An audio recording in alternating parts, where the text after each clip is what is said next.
Halo guys, bersama lagi di channel saya Derangkum Film Official. Kali ini saya akan menceritakan seluruh alur cerita dari film yang berjudul Naruto The Movie Blood Prison. Film ini menceritakan tentang dijebloskannya Naruto ke dalam penjara Kastil Ozuki. Ia dihukum karena kejahatan yang sangat serius karena dituduh telah masuk ke desa Kumohagakure, yaitu desa dari Raikage. Naruto yang sangat kaget karena dituduh telah menyusup ke desa lain tak terima. Ia datang dan bertemu dengan Kakashi dan Tsunade untuk meluruskan hal ini. Namun usahanya sia-sia. Ia tetap dijebloskan ke penjara. Oke, nggak usah berlama-lama lagi, kita langsung saja ke ceritanya guys.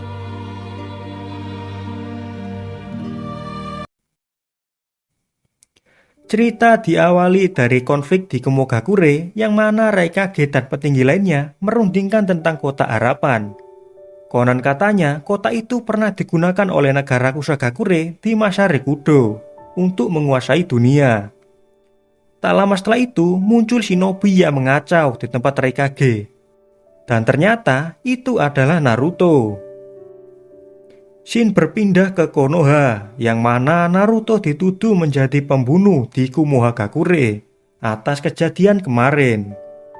Naruto yang mendengar itu pun sangat terkejut, lantaran ia tidak tahu apapun. Alhasil Naruto dibawa ke penjara Hozukijo, di mana penjara itu dikenal dengan tempat mengerikan. Lalu Naruto pun dibawa ke sana. Sesampainya di sana, ada salah satu penguasa yang menyambutnya. Orang itu adalah Mui. Naruto yang masih tidak terima dengan tuduhan tersebut memberontak. Mui yang melihat hal itu langsung mengaktifkan segel Tendro, yang mana jika tahanan keluar dari penjara ini maka akan terbakar. Meskipun bisa keluar, tahanan akan merasakan sakit yang luar biasa. Bukan hanya itu saja, penjara ini berada di tengah laut, yang berarti tidak ada kemungkinan untuk bisa kabur. Di sisi lain, Mui meminta orang yang bernama Moroi untuk menculik Naruto. Namun sayangnya usahanya gagal karena Naruto menggunakan kaki Bunshin. Sementara Naruto yang tahu ada yang tidak beres mencoba untuk melarikan diri. Akan tetapi penjara ini cukup ketat. Akhirnya ia dipenjara di bawah tanah sebagai hukuman. Di suatu tempat, Mui sedang merundingkan sesuatu dengan para petinggi Kusagakure. Dan akhirnya mereka menyimpulkan kalau ada mata-mata dari kelompok bunga. Selain itu, mereka juga membahas tentang nasib dari Kazan. Tapi di sini belum diketahui siapa itu Kazan. Kembali ke Naruto. Pada waktu itu ada seseorang yang memberitahu cara untuk melepaskan segel Tendro. Cara yang paling ampuh adalah untuk mengalahkan Mui. Tak lama setelah itu, Naruto mencoba membuktikannya. Namun sayangnya, segel Tendro membuatnya tidak berdaya. Waktu itu, Mui sedikit memberi pernyataan kepada Naruto tentang apa arti desa menurutnya. Apakah ia pernah membunuh orang yang berharga demi desa? Namun sayangnya, Naruto tidak bisa menjawabnya. Atas perkataan itu, Naruto merenungi kembali apa yang dimaksud oleh Mui. Beberapa hari kemudian, Naruto dibebaskan. Dan setelah bebas, Naruto disambut baik oleh semua orang, terutama oleh Moroi, dengan alasan bahwa Naruto telah berani menentang Mui. Karena sebelumnya tidak ada seorang pun yang melakukannya. Tak lama berbincang, ada seseorang yang menentang Mui. Tapi lagi-lagi mereka dikalahkan dengan mudah oleh kekuatan api dari Mui. Sore harinya, Naruto mencoba kabur lagi dengan cara memakai pakaian dari prajurit, dan akhirnya ia pun terbebas. Tapi ada satu hambatan lagi, yaitu laut yang penuh dengan ombak. Pada waktu itu, ada orang yang menghentikannya. Dikarenakan tidak ada satu orang pun yang selamat dari pusaran ombak tersebut. Namun di sini Naruto dengan nekat menceburkan dirinya. Beruntungnya ia diselamatkan oleh orang itu. Setelah menyelamatkannya, orang itu mengenalkan namanya. Ia bernama Ryusetsu. Yang tak lain, ia adalah Anbu dari Kusogakure. Tujuannya di tempat ini adalah untuk membunuh Mui. Karena di sini Mui akan menggunakan Naruto untuk persembahan kepada Kota Harapan. Lalu Ryusetsu juga menjelaskan masa lalu Kusagakure, yang mana dulunya ada dua kubu yang saling memperebutkan kota tersebut. Tak lain, Mui juga berasal dari kubu jahat. Tujuannya hanya untuk mendapatkan senjata terkuat. Dulunya Mui pernah mengorbankan anaknya demi bisa membuka kotak tersebut. Tak lain namanya bernama Muku. Pada waktu itu, ia dengan paksa melakukan hal itu demi desanya. Tapi sayangnya Muku tidak bisa kembali. Di samping itu, Ryusetsu juga melihat ritual tersebut. Tapi di sana, ia tidak bisa menghentikannya. Nah, kenapa Ryusetsu ada di sana? Dikarenakan dia adalah sahabat dari Muku. Bahkan ia juga yang mendorong Muku untuk mempercayai desanya. Tapi meski begitu, Ryusetsu memintanya untuk berjanji akan kembali. Namun sayangnya Muku tak kunjung kembali dari kejadian itu. Di hari berikutnya Naruto menentang Mui lagi, tapi di sini ia bisa membalas perkataan sebelumnya, yang mana desa dan temannya adalah hal yang berarti baginya. Mendengar hal itu, Mui terdiam tak berkata-kata. Di tempat lain, Mui dan petinggi lainnya bertemu dengan Kazan, yang ternyata Kazan adalah orang yang menyamar sebagai Naruto. Nah, ternyata tujuannya agar Naruto dilarikan ke penjara. Nah, ternyata Kazan melakukan hal ini karena terpaksa, karena anaknya telah dikorbankan oleh Mui ke Kota Harapan. Pada waktu itu, ia menagih apa yang dijanjikan Mui. Tapi ternyata Mui dan petinggi lainnya mengkhianatinya. Bahkan di sini Mui mendorongnya ke laut. Kembali ke penjara, yang mana saat itu Ryusetsu memulai rencananya, di mana ia mencoba untuk membunuh Mui. Tapi ternyata ia gagal karena Mui di sini hanyalah Moroi yang menggunakan Henge no Jutsu. Lalu Moroi memintanya untuk membantunya dikarenakan tujuannya sama. Bahkan di sini Moroi mengetahui kalau Ryusetsu adalah kelompok bunga atau bisa diartikan kubu baik di Kusogakure. Selain itu, ia juga mengetahui tentang Kota Harapan.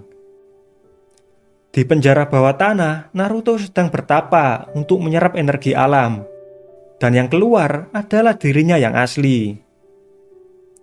Hari berikutnya, Ryusetsu menjelaskan rencananya bersama Moroi.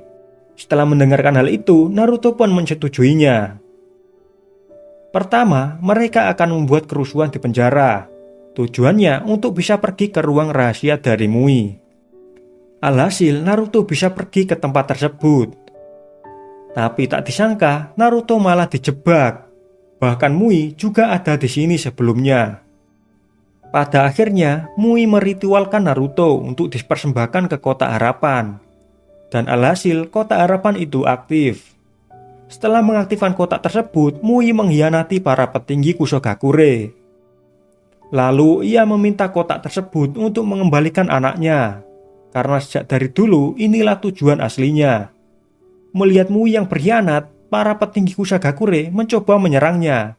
Tapi di sini Kazan menghentikannya. Jadi ternyata Kazan masih hidup. Lantaran sebelumnya Kazan ditolong oleh Mui.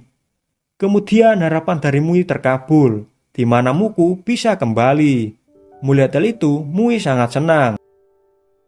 Tapi secara mengejutkan, Muku membunuhnya dengan satu serangan. Bahkan ia juga membunuh Kazan. Melihat Muku yang seperti itu, Ryusetsu benar-benar marah. Dikarenakan kepribadian dari Muku yang berubah drastis.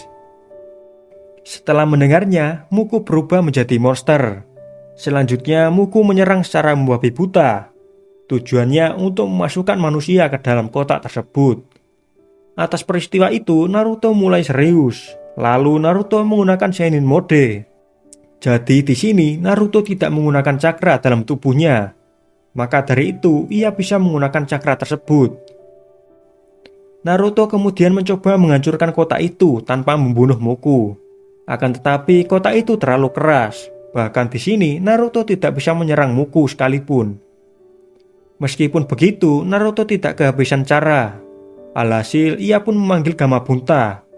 Di saat itu Gamabunta terkejut karena di depannya ada monster yang sangat berbahaya. Monster itu bernama Satori. Tak lain, Satori adalah perwujudan dari kotak harapan. Selain itu, Gamabunta menjelaskan kalau Satori dulunya bisa menghancurkan satu negara sekaligus. Jadi bisa disimpulkan kalau kotak tersebut bukanlah kotak pengabul, melainkan kotak penghancur. Berikutnya Gamabunta mencari celah untuk bisa menyerang Satori. Tapi tampaknya Satori bisa membaca pikiran. Karena kekuatan itu, Naruto dan Gamabunta kewalahan, bahkan membuat Naruto terpojok. Beruntungnya, Killer Bee menyelamatkannya. Nah, sepertinya Bee bisa mengatasi serangan dari Satori. Di sisi lain, Tsunade dan shinobi lainnya juga datang. Dan ternyata Tsunade telah merencanakan agar Naruto menjadi umpan. Dikarenakan kalau Naruto mengetahuinya, ia tidak mau melakukannya. Di situasi yang menegangkan itu, Naruto menyadari sesuatu, di mana Muku tidak menyerang Ryusetsu. Kenapa demikian? Dikarenakan Ryusetsu tidak takut kepadanya. Selanjutnya Naruto meminta teman-temannya untuk mengulur waktu. Sementara dirinya akan masuk ke dalam Senin Mode lagi. Tak lama setelah itu, Naruto akhirnya masuk ke dalam Senin Mode. Kemudian situasi berbalik, yang mana Naruto bisa menyerang Satori. Tapi Satori tidak diam saja. Kemudian Muku menjelaskan perasaannya di dalam kotak tersebut. Di mana dalam kotak itu ia merasa tertekan oleh kegelapan, apalagi tidak ada jalan keluar. Tapi semua itu lenyap setelah membunuh ayahnya. Di sini juga terungkap kalau Satori tidak bisa membaca pikiran, melainkan hanya rasa takut ketika diserang. Jadi bisa dibilang itu adalah refleks dari ketakutan. Melihat Muku yang tenggelam dalam perasaan, Naruto mencoba menceramainya. Tapi sayangnya hal itu tidak mempan kepadanya. Berikutnya diperlihatkan hal yang mengharukan, di mana Ryusetsu melindungi Naruto dari tusukan Satori. Di samping itu, ia membuat Mui bangkit lagi dengan alasan bahwa segel Tendro bukanlah untuk mengekang cakra, melainkan untuk menghentikan pertentangan. Selain itu, ia juga mengungkapkan kalau Muku tidak akan kembali seperti semula. Mendengar semua itu, Mui akhirnya bangkit lagi. Dan tak lama setelah itu, Mui menyegelnya dengan segel Tendro terkuatnya. Karena jutsu itu, Muku kembali ke wujud semula. Setelah tersadar, Muku membunuh ayahnya sendiri agar bisa bersamanya nanti. Di saat terakhirnya, dia mengatakan kepada Ryusetsu bahwa dirinya tidak bisa menepati janjinya. Yang berarti Muku akan kembali lagi ke kotak tersebut. Di tempat lain, para tahanan mencoba untuk melarikan diri, namun sayangnya mereka tidak berhasil. Dikarenakan Shinobi Konoha berhasil menangkap mereka semua. Kembali ke arah Ryusetsu, yang mana ia meratapi kematian dari Muku sambil mengenang masa lalu. Di sisi lain, Naruto terkapar lemas akibat tusukan Satori. Melihat Naruto yang sekarat, Ryusetsu menggunakan jutsu terlarang untuk menyembuhkan Naruto. Ia melakukan hal itu karena Naruto sama sepertinya dan juga Muku. Dan alhasil Naruto hidup kembali berkat pengorbanan dari nyawa Ryusetsu. Film ini diakhiri dari Naruto dan yang lainnya menguburkan Ryusetsu dan Mui dengan layak. Sementara Bee menceburkan kotak harapan itu ke laut yang penuh dengan ombak. Dan film pun selesai. Oke guys, bagaimana alur cerita film kita kali ini? Kalau ada kritik dan saran atau request sebuah film, silahkan komen aja di bawah guys. Oke, sampai jumpa di video selanjutnya guys. Bye bye.